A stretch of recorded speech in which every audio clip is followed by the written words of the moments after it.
大马环游祖国，打走攻略，我看世界。这站来到了被誉为根祖圣地、华人老家的山西洪洞。儿子，洪洞是不是有这么一句民谣啊？问我祖先在何处？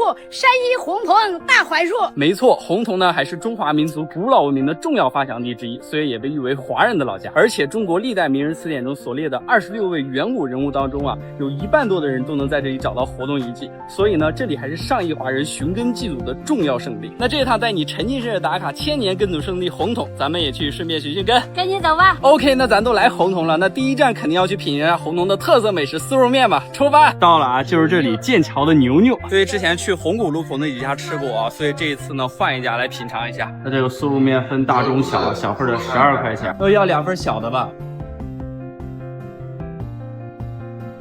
来了，洪洞的素肉面，小份12块钱一碗。看的这个素肉给的是真不少啊，素肉真多。对，品尝一下吧。他们家除了这个素肉面，还有这个素肉饺子，不过没有卖那个蒸糕的了，就是咱之前上次来吃的那种小黄米的，软软甜甜的。上次在洪洞吃的也蛮好吃的那个。对。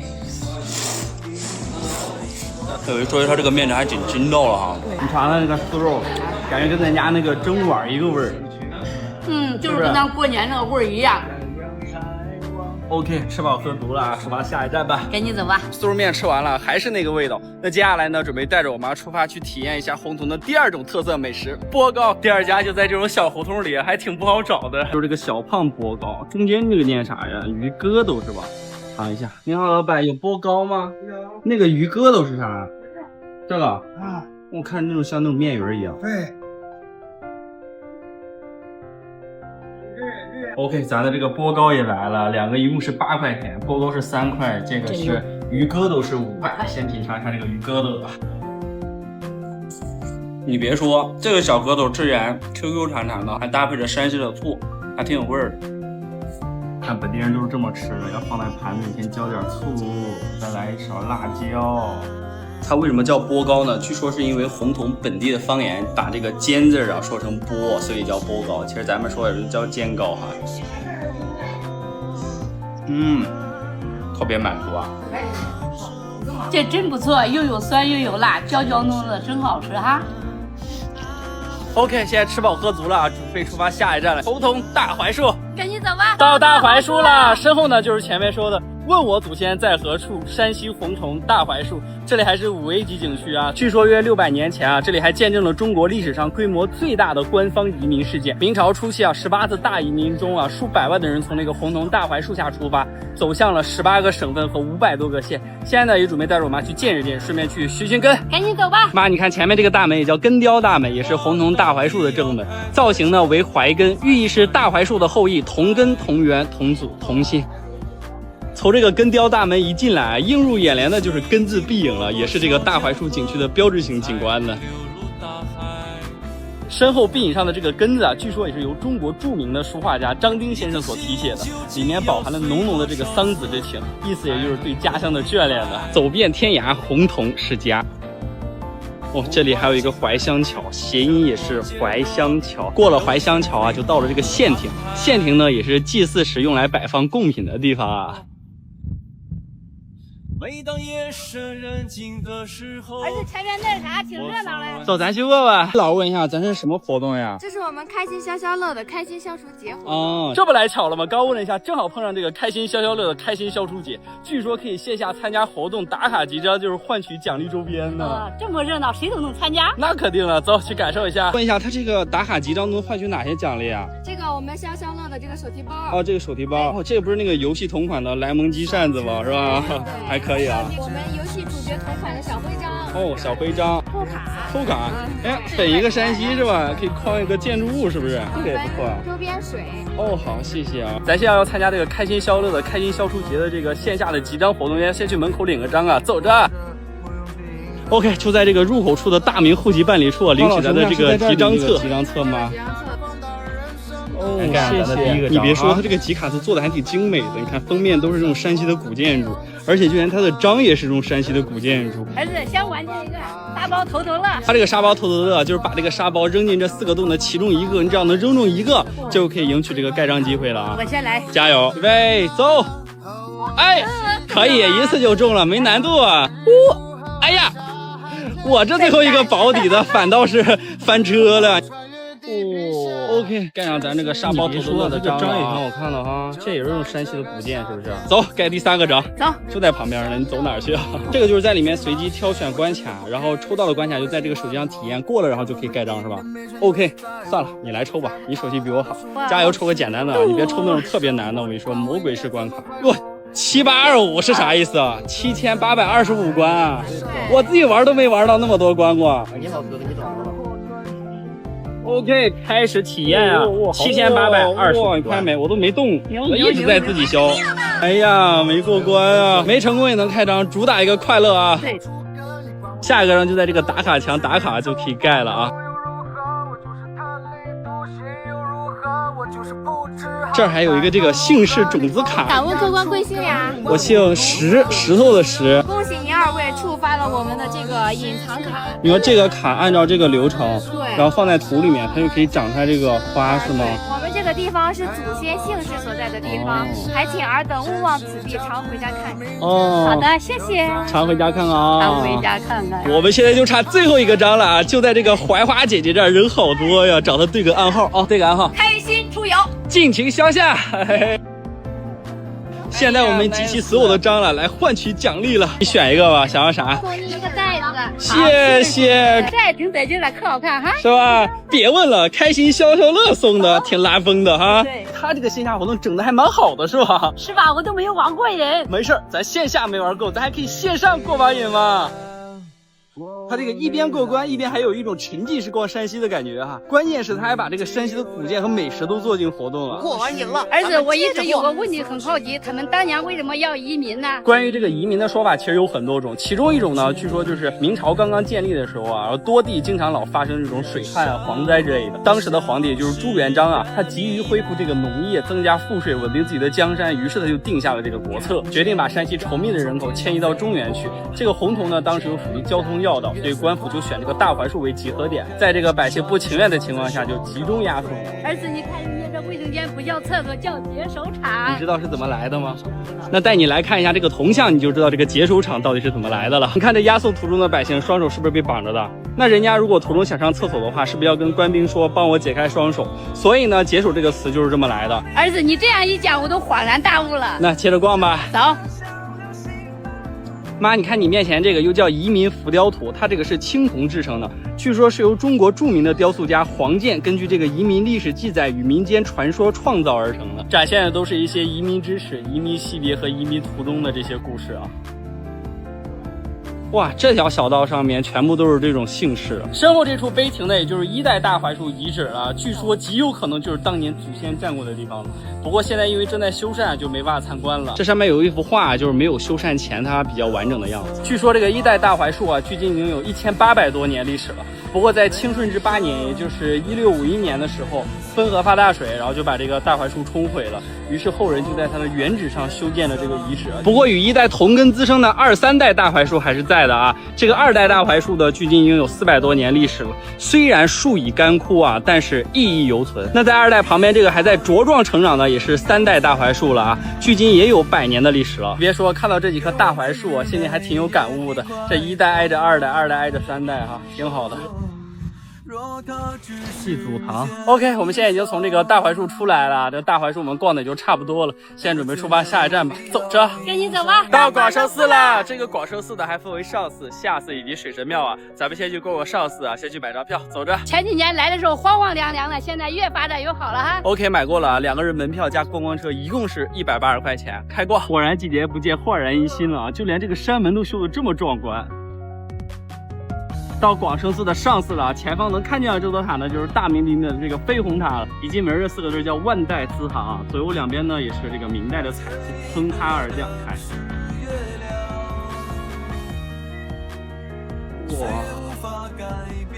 真漂亮啊！身后的这座就是飞虹塔了，它是中国保存最完整的古代琉璃塔。同时还被认证为是世界上最高的多彩琉璃塔，中国琉璃塔中的经典代表名作啊，非常的漂亮。就如果你近距离的看，你可以看到它这个塔身外表全部镶嵌着这个蓝、绿、黄、白、黑5彩琉璃雕饰。虽然说经历了风雨啊，但依旧鲜艳如新啊。每次看见这个塔都像个艺术品一样啊，对吧？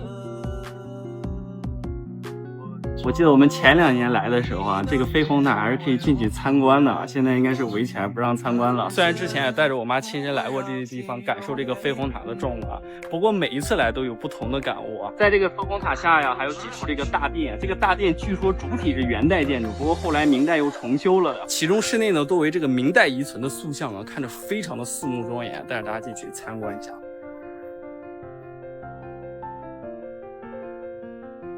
妈，你看你面前这些红色的柜子，据说也是当时的这个藏经阁，同时呢，它还被誉为这个广圣3绝之一赵成金藏。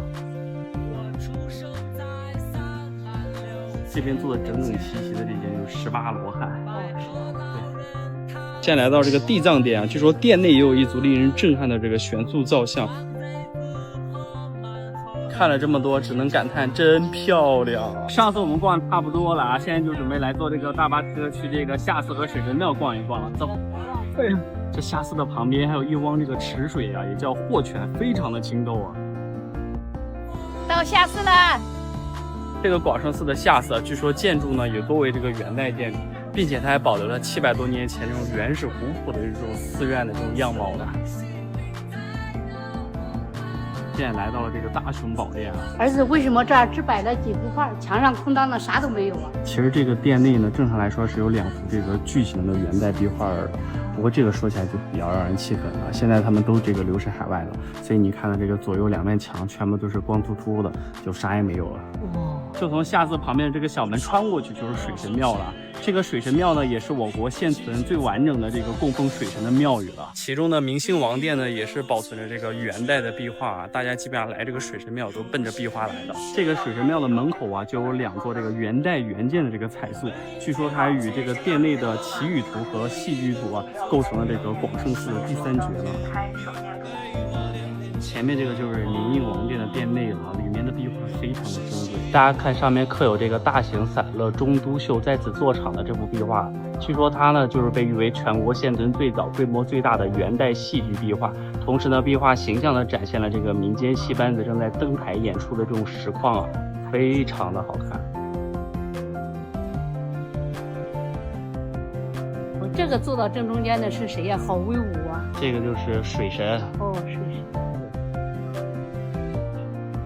祈雨图的对面就是行雨图，讲述的就是一些正在行雨的这些场景。这壁画画的真逼真哈！还得是古人的手法高超啊。OK， 这个广圣寺的上寺、下寺以及这个水神庙，我们带着我妈逛完了。那现在呢，准备出发我们今天的最后一站了，据说也是被誉为这个广圣寺美食3绝的其中1绝，跟我走吧。跟你走吧。OK， 就是前面这家没有招牌的，一排是3块钱一个，小鸡腿5块啊，还有这个鸡柳、王中王啥的。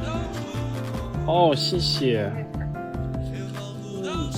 你别说，确实炸的够焦脆够香的啊，怪不得这么多人推荐它呢。OK， 那逛到这儿了，我们这趟山西洪洞寻根之旅到这结束了啊。简单来总结一下，山西还是非常有底蕴的，各种历史文物看得人很有感触。而且这洪洞我们也是第2次来了啊，这里的美食也非常的不错，尤其是洪洞的面非常好吃，再搭配着山西的醋，吃着特别让人踏实，是吧？那行，咱们金旅游好陪伴，下期见吧，拜拜。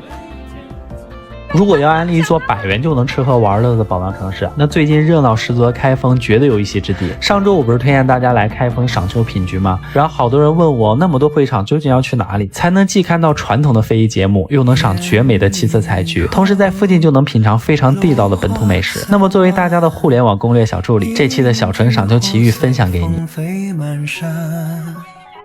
首先呢，作为本地人赏菊，我推荐你来龙亭景区，因为它不仅作为第42届开封菊展的主会场，园中遍布着五彩斑斓、造型各异的精品彩菊，你还能沉浸在西园雅集，漫步在如彩色绸缎般铺满地面的菊海中，感受芬芳气息。同时，龙亭也非常有诚意的拿出了不少压箱底的绝货绝技，栩栩如生的悬丝木偶，疑点满满、精彩十足的皇城寺办案，再沿着御街穿过朝门一路向前，你甚至还能和文武百官同行并肩，前往大殿观看那壮观的太祖大典。简直是一秒梦回大宋年间。其次，龙亭作为北宋古代的皇宫遗址之一，那金碧辉煌的龙椅、大气磅礴的宫殿，也都承载着非常丰厚的历史和文化内涵。然后就是周边的美食，在宋都御街上呢，有一家我吃了很久的锅贴——稻香居。刚出炉的锅贴非常的焦脆有口感，然后就是一定要搭配着一大碗三粉汤，三粉汤就是酸辣又开胃的，来上一口锅贴一口汤，简直就是停不下来。还有什么招牌鸡丝馄饨啊，都可以点来尝一尝。接着到了晚间，我觉得才是真正的好戏上演。那关于中式式美学的浪漫都被装在这个大盒子里。灯中套灯，层层展开，再为点燃，一整个绚丽满天。还可以在旁边的码头乘着游船，前行在玉河上，欣赏着东京城的灯光璀璨。下了船就是西四夜市，捧上一碗热乎的杏仁茶，尽情地感受着属于开封城的松弛感与浪漫。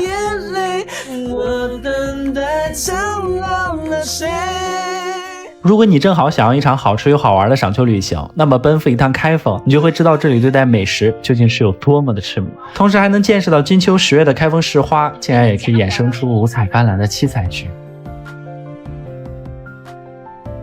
在当地，清晨的烟火气更多的是从一碗花样繁多的汤开启，可以是一碗醇香的驴肉汤，浸泡着筋道的饼丝，散发着鲜美诱人的香气；或者是在玻璃小吃里带上一大块的开封锅盔，和一碗以面筋、黄花菜、丸子和牛羊肉为主料烹制的汤，边掰着焦脆的锅盔，边喝着四味菜，开启你一天的活力。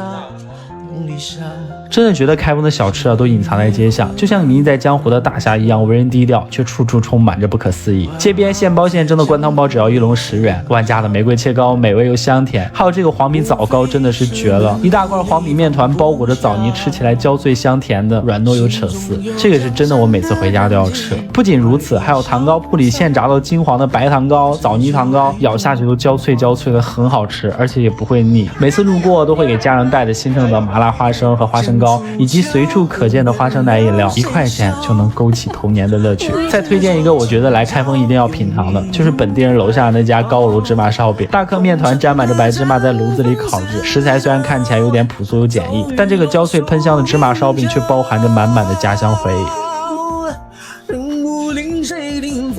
我觉得开封的魅力不仅在于这里的美食，还有每年1度的菊花盛展，花样繁多的布置等待着游客前来打卡观赏留念。在这里你能看到黄色、粉色、橘色、紫色，甚至还有七彩之色融于一朵，在阳光下娇艳欲滴的，十分的让人欢喜。所以在这满城都飘进菊花香的开封，绝对是能满足你吃喝玩乐双向奔赴的旅游赏秋目的地。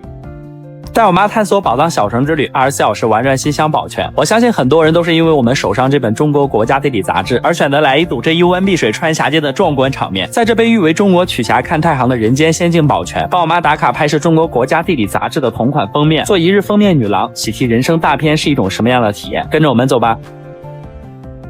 我们是职业作者可以承载200人的骆家寺索道，穿行在太行峡谷之间，一转眼毫不费力的就来到了这段旅程最为经典壮观的场面——中国曲峡游龙湾。就在我们趁机感叹着一汪碧水真的如游龙一般崎岖蜿蜒在峡谷之间时，没想到还能穿着护具走上这全是玻璃里的无边框平台，不仅能打卡第一视角最好的机位，甚至如果你再大胆一些，还能伸出腿坐下来近距离的拍出中国国家地理杂志的同款人生封面，晒爆你的朋友圈。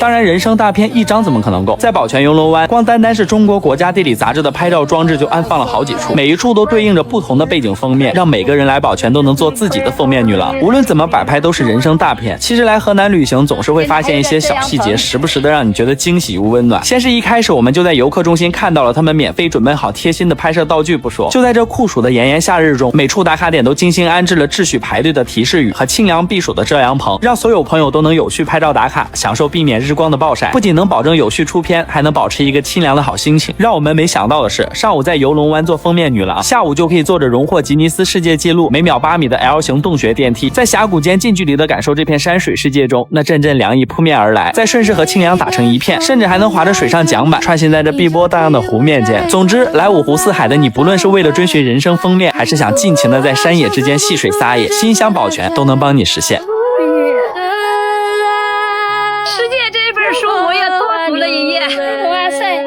带我妈特种兵旅游之极限24小时逛吃连城许昌，早上5点到达许昌站，先去吃一碗皮薄馅大、麻酱蒜香味浓郁的烧麦配着胡辣汤，太好喝了。路过梨园阁广场舞跳了，7点水上公交来排队了，想跑路了。到胖东来时代广场了，辣条味的烤肠吃了，贼辣香，红丝绒买了，芋泥爆浆抢了，哭了月饼售完了，什么茶伯爵、马斯卡蛋糕全卖完了，不想逛了。预制菜看了没买，后来自制果汁买了。买个炸鸡这么难吗？一个口味2个买到了，找个位置一起吃了。炸鸡蜂蜜芥末的好吃，芋泥爆浆上面那个蓝莓好吃。红丝绒咸咸甜甜的好吃，猕猴桃果汁也好喝，牛奶醪糟排了1个小时，甜甜的米酒味徐妈爱喝，稻草味古城了，看古代人吃冰棍了，阿正龟苓膏的盆盆香和黄桃龟苓膏吃了，自制东兰猕猴桃龟苓膏也吃了，到西湖公园了，抹茶叶依兰听雨喝了，小螃蟹摸了，到衙前街了，曹丞相府的曹操看了，春秋楼招牌动作打卡了，来吃马叔叔炸鸡了，蒜香蒜香的，人人皆可皇贵妃看了，来坐水上公交了，绿波荡漾的，可惜没有莲花了，坐船没死了。可恶，哪里来的天鹅船？看见许昌人民的爱了，打卡天使城了，8点还人从众了，不逛也罢了。晚上的曹魏古城我们来了，灰哥烙馍卷鸭肠吃了，好吃死了。马六臭豆腐吃了，嘴烫脱皮了。炸马脊寮看了不敢吃，嘉禾万事兴看了没买，不知道是什么龙看了。鸡肉摸了结实的很哎，叫朋友欺负大猩猩看了，徐妈也欺负人家，许昌再也不来了，因为这里太好玩太好吃了，我怕我们想定居在这里了。